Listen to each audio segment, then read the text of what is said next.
Viajemos ahora en la línea del tiempo al calendario de la historia. ¿Qué sucedió en el mundo? ¿Qué sucedió en esa línea del tiempo? Aquí lo recordamos. En el calendario de la historia, hoy, 31 de julio, viajemos al pasado. Un 31 de julio, pero del año de 1948, Cristóbal Colón en su tercer viaje se convierte en el primer europeo en descubrir la isla de Trinidad. Para el año de 1556, Ignacio de Loyola, fundador de la Compañía de Jesús o Jesuitas, fallece en Roma. Para el año de 1790 se termina el primer censo en los Estados Unidos. Para un 31 de julio, pero del año de 1912, el emperador Meiji en Japón muere y es sucedido por su hijo, el emperador Taisho. En 1914, el Imperio Ruso y el Imperio Alemán inician la movilización general en la antesala de la Primera Guerra Mundial. Para el año de 1932, un 31 de julio, Adolf Hitler se reúne con el presidente Paul von Hindenburg y solicita ser nombrado canciller de Alemania. En 1941, un 31 de julio, se inaugura el primer Jeep en Toledo, Ohio, fabricado por Willys Overland. En 1944, un 31 de julio, Anthony de Saint-Exupéry, aviador y autor de El Principito, desaparece durante una misión de reconocimiento sobre el Mediterráneo. El 31 de julio, pero del año de 1954, la primera ascensión a la cima del K2, la segunda montaña más alta del mundo por una expedición italiana, se realiza. En el año de 1964, la sonda estadounidense Ranger 7 envía las primeras fotografías de primer plano de la Luna. El 31 de julio, pero del año de 1971, la sonda Apolo 15 realiza el primer viaje en el rover lunar. Un 31 de julio de 1980, Vanuatu se independiza de Francia en el Reino Unido. Un 31 de julio, pero del año de 1987, la Conferencia Nacional de Jóvenes de las Naciones Unidas sobre el Medio Ambiente y el Desarrollo concluye en Nairobi, Kenia. Un 31 de julio de 1991, el Tratado START 1 es firmado por Estados Unidos y la Unión Soviética, reduciendo los arsenales nucleares estratégicos de ambos países.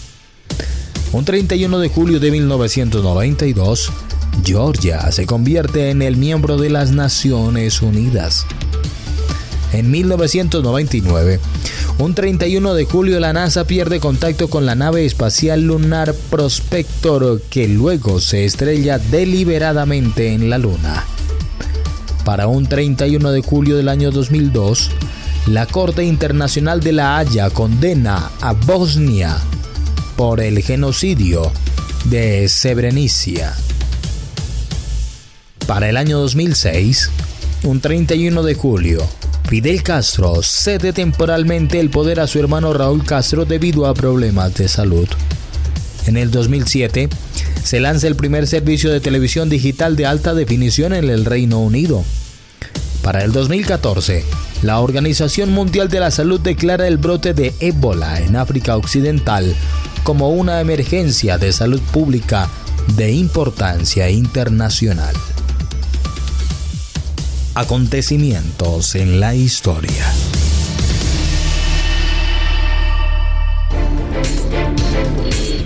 Ahora vamos a profundizar sobre aquel tratado firmado en el año de 1991 conocido como el START 1.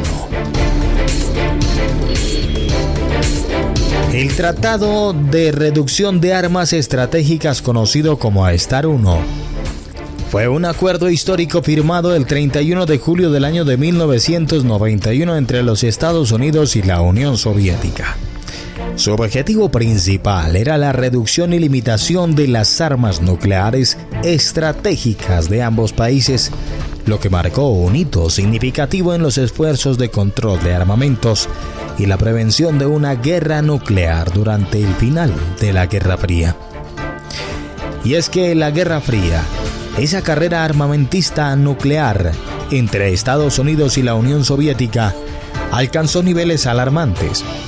Ambas superpotencias acumulaban arsenales masivos de armas nucleares, creando un equilibrio de terror basado en la destrucción mutua asegurada. En este contexto, las negociaciones para el control de armas nucleares se volvieron esenciales para reducir el riesgo de una catástrofe nuclear.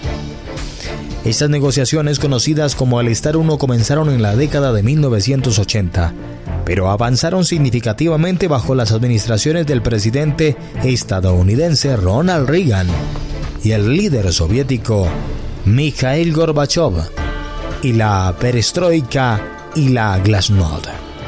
Políticas de reforma y apertura implementadas por Gorbachev facilitaron un ambiente más propicio para el diálogo y la cooperación. Según las investigaciones, el contenido del Tratado de START 1 databa de la reducción de ojivas y lanzadores, pues ambas partes acordaron reducir el número de ojivas nucleares estratégicas desplegadas a 6.000 y los lanzadores de misiles balísticos intercontinentales, misiles balísticos lanzadores de submarinos y bombarderos pesados a 1.600. También se firmó la verificación y cumplimiento de un tratado que concluyó con las medidas rigurosas de verificación para asegurar el cumplimiento de las disposiciones. Esto incluía las inspecciones in situ, monitoreo por satélite y el intercambio de datos sobre fuerzas nucleares estratégicas. La eliminación de los sistemas fue un tratado importante, pues los sistemas de armas excedentes debían ser desmantelados o convertidos para usos no nucleares de acuerdo con procedimientos detallados en el tratado. El tratado logró reducciones significativas en los arsenales nucleares estratégicos de ambas superpotencias. Esto contribuyó a una mayor estabilidad estratégica y redujo el riesgo de una guerra nuclear. Las medidas de verificación y transparencia incluidas en el tratado fomentaron la confianza mutua entre Estados Unidos y la Unión Soviética, luego Rusia. Este nivel de cooperación era inédito y estableció un precedente para futuros acuerdos de control de armas. El fin de la Guerra Fría con el START 1 fue un reflejo de esta y de la nueva era de relaciones internacionales más cooperativas.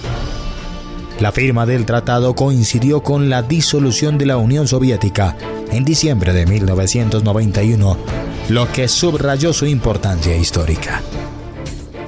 A pesar de su éxito, el START 1 enfrentó varios desafíos y críticas. Aunque el tratado concluyó y dentro de él estaba incluido las medidas de verificación, garantizar el cumplimiento completo siempre fue un desafío. Hubo preocupaciones sobre la posibilidad de eludir las restricciones y ocultar capacidades nucleares. La rápida evolución de la tecnología militar planteó desafíos para el tratado, pues nuevos sistemas de armas y métodos de despliegue podían no estar completamente cubiertos por las disposiciones del START 1. Además, también se vivieron tensiones políticas entre Estados Unidos y Rusia a lo largo de los años y afectaron la implementación del tratado. A pesar de ello, ambas naciones continuaron trabajando para mantener las reducciones de armas nucleares. El START 1 sentó las bases para futuros acuerdos de control de armas nucleares. En 2010, el nuevo START, el New START, fue firmado por Estados Unidos y Rusia, construyendo sobre el éxito del START 1 y estableciendo nuevas reducciones y medidas de verificación. El legado del START 1 es evidente en su contribución a la estabilidad global y la reducción del riesgo nuclear. Fue un paso crucial hacia un mundo más seguro y un recordatorio de la importancia del diálogo y la cooperación internacional en la gestión de los arsenales nucleares. Se podría concluir que el Tratado de Reducción de Armas Estratégicas es un hito en la historia del control de las armas nucleares. Su éxito en reducir los arsenales nucleares estratégicos de Estados Unidos y la Unión Soviética, su impacto en la construcción de confianza mutua y su papel en la finalización de la Guerra Fría destacaron su importancia histórica. Aunque enfrentó desafíos, el START 1 sigue siendo un modelo para futuros acuerdos de control de armas y un testimonio del poder del diálogo y la diplomacia en búsqueda de la seguridad global. Acontecimientos en la historia. Un acontecimiento que también se nos quedaba en el tintero la noche anterior era el inicio de la Primera Guerra Mundial, pues según datos históricos, hay quienes hablan sobre las fechas del 27 al 30 de julio, pero se podría establecer que en los últimos días del mes de julio del año de 1914 se inició la Primera Guerra Mundial. La Primera Guerra Mundial, también conocida como la Gran Guerra, estalló en 1914 y se prolongó hasta 1918. Las raíces del conflicto se encuentran en una combinación de factores políticos, económicos y sociales que se habían ido acumulando a lo largo de las décadas. Entre los más destacados se incluyen el nacionalismo, las rivalidades imperiales, las alianzas militares y la carrera armamentista. El nacionalismo, el fervor patriótico y el deseo de los pueblos de autogobernarse fue un factor crucial. En Europa, este sentimiento se manifestó en la unificación de Alemania e Italia en el siglo XIX, así como en el debilitamiento de imperios multiétnicos como el austrohúngaro y el otomano. Las tensiones nacionalistas eran particularmente fuertes en los Balcanes, una región inestable conocida como el polvorín de Europa. Serbia, con el apoyo de Rusia, aspiraba a liderar un movimiento paneslavo que desafiaba la influencia del imperio austrohúngaro en la región. Las rivales imperiales también jugaron un papel significativo, pues ahí existían rivalidades con las potencias europeas, especialmente Gran Bretaña, Francia, Alemania y Rusia. Competían por el dominio colonial y la comercial en África, Asia y otras partes del mundo. Esta competencia generó desconfianza y conflictos entre las naciones. En la víspera de la guerra, Europa estaba dividida en dos bloques de alianzas militares. La Triple Alianza, formada por Alemania, Austria, Hungría e Italia, se suponía a la Triple Entente, compuesta por Francia, Rusia y Gran Bretaña. Estas alianzas estaban diseñadas para proporcionar seguridad mutua, pero también significaban de cualquier conflicto local y tenían el potencial de escalar a una guerra continental. La guerra armamentista exacerbó las tensiones. Las principales potencias europeas aumentaron significativamente sus gastos militares y modernizaron sus ejércitos y armadas. La acumulación de armas y la planificación detallada de movilización militar, como el Plan Schifflen en Alemania, hicieron que las naciones estuvieran más preparadas para la guerra. Un evento que desencadenó la Primera Guerra Mundial fue el asesinato del archiduque Francisco Fernando de Austria, heredero del trono austrohúngaro, y su esposa, la duquesa Sofía, en Sarajevo, el 28 de junio de 1914. El asesinato fue perpetrado por Gavrilo Princip, un nacionalista serbio-bosnio y miembro de las organizaciones secretas conocidas como la Mano Negra, que buscaba la independencia de Bosnia y Herzegovina del dominio austrohúngaro. El asesinato de Francisco Fernando desató una serie de eventos conocidos como la Crisis de Julio en Austria y Hungría, y es así como, con el apoyo de Alemania, emitió un ultimátum a Serbia con demandas extremadamente severas. A pesar de que Serbia aceptó la mayoría de las demandas, Austria-Hungría declaró la guerra a Serbia el 28 de julio de 1914. Rusia, como protector de los pueblos eslavos y aliado de Serbia, comenzó a movilizar sus fuerzas. Alemania, comprometida a apoyar a Austria-Hungría, declaró la guerra a Rusia el 1 de agosto de 1914. Francia, aliada de Rusia, fue arrastrada al conflicto y Alemania le declaró la guerra el 3 de agosto de 1914. La invasión alemana de Bélgica inició el 4 de agosto y se llevó a Gran Bretaña a declarar la guerra a Alemania, ya que Gran Bretaña había garantizado la neutralidad belga. En cuestión de días, las principales potencias europeas estaban en guerra.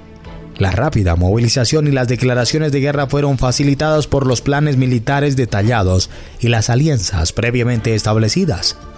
El conflicto local de los Balcanes se convirtió en una guerra total que involucró a las naciones de Europa y eventualmente a muchas más de todo el mundo.